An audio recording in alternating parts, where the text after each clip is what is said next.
Angel Next Door, that's supposed to be Raw in Season 2, came out. Some people were a little disappointed in it. They were hoping for something more, something grand. But unfortunately, it made up to the expectations people had in Season 2, or at least what they were looking for, anyways. I myself was satisfied because I knew what season two was going to be about.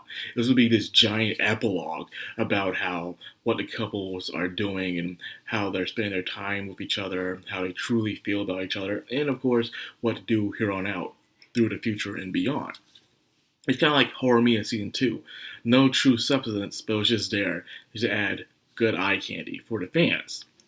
So people were looking for that next rush, that next high of a new developing relationship, a romance. And that is with a title I did not suspect, but I decided to give it a try anyways. And that is I Made Friends with the Second Prettiest Girl in My Class. Yes, that name you're like, there must be context here, and there is context. The context is there, but even my friend himself didn't want to read it because of the name of that title. I think you shouldn't knock it before you try it, so I decided to give it a little dip. And boy, was I not disappointed. This was actually pretty good, you know. It shows a very realistic POV of what is like, of course, a typical loner thing, but he's also going through his own issues while also dealing with the female character who's going through a different issue from Myru was from Angel Next Door. She is going through insecurities. The entire thing I got from this show is insecurities and dealing with past trauma. So what I mean by this is you gotta dive deep into characters. So there's this guy, and his name is pretty much Maki. He's shy, lonely high school student. He doesn't want to become friends with anyone. He's an introvert. Don't know how to communicate.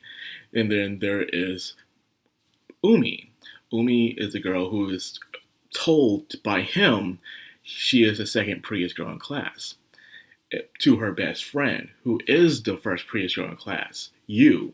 So you might ask, why would someone say that? Well, if you were in high school and middle school, this stuff was real. When you have a group of girls in your class, guys would rank them. That's just what guys do. They rank them.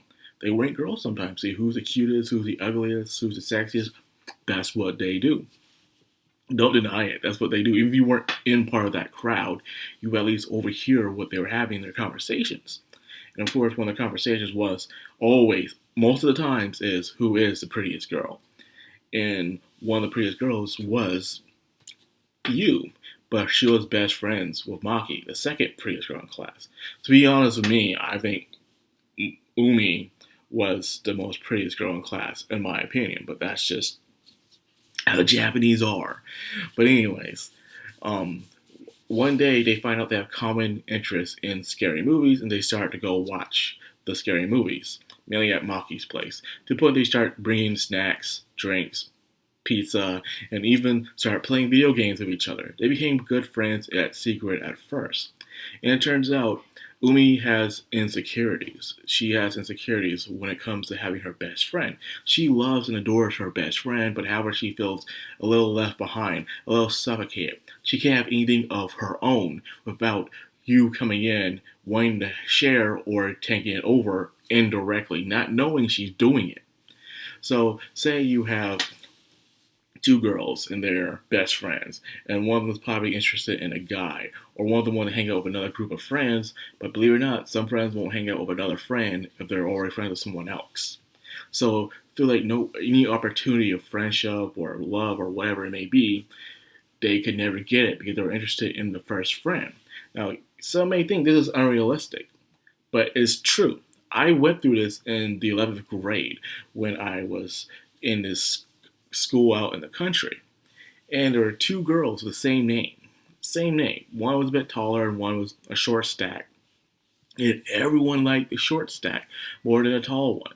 So she did have some insecurities about it in a way. First she would shrug it off, she said that's okay and stuff like that, but all the hot guys would come to that prettier girl first, and it really did upset her very much, and she did not like it and stuff.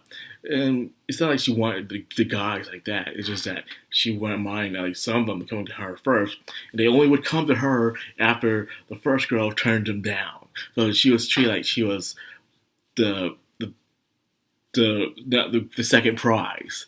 Like, thanks for trying the first prize. You don't win, so you get a try for second prize. And that's how she felt.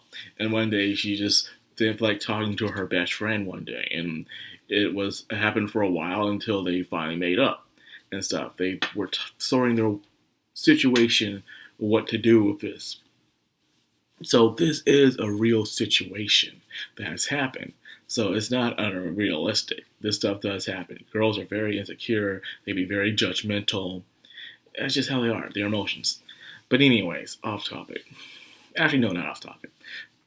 So those two start having a grow close bond throughout the show. A stronger bond as they learn more and more about each other. And it turns out Umi's insecurities are so strong, she's afraid that even though despite how Maki is, he's not a very popular guy, but she even still fears that he will be taken away by Yu. Yu does insert herself into the situation, but not as you think she does. She does it because she is friends with Umi and cared for her and wants to make sure this guy is a top guy. And that's it. But however, she's afraid that this dude, Maki, would fall in love with Yu instead. That's understandable, to the point where she starts being more assertive herself on Maki throughout the show. Even to the point she quickly confesses to him in the middle of the season. Like, wow, we didn't need to wait, people. Is something that she does adore with him. So throughout that point, we learn more about the characters. Where to go from there? Well, how about Maki's personal life? His personal life is his parents are divorced.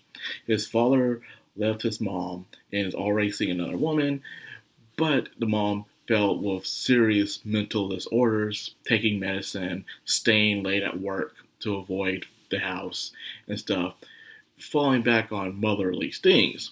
But Maki understands this, in a way he sort of resents his dad. And the dad, oh my god, this dude makes money, but however, he is afraid of conflict. The minute he feels like conflict or confrontation is happening, he runs. He turns the other way immediately.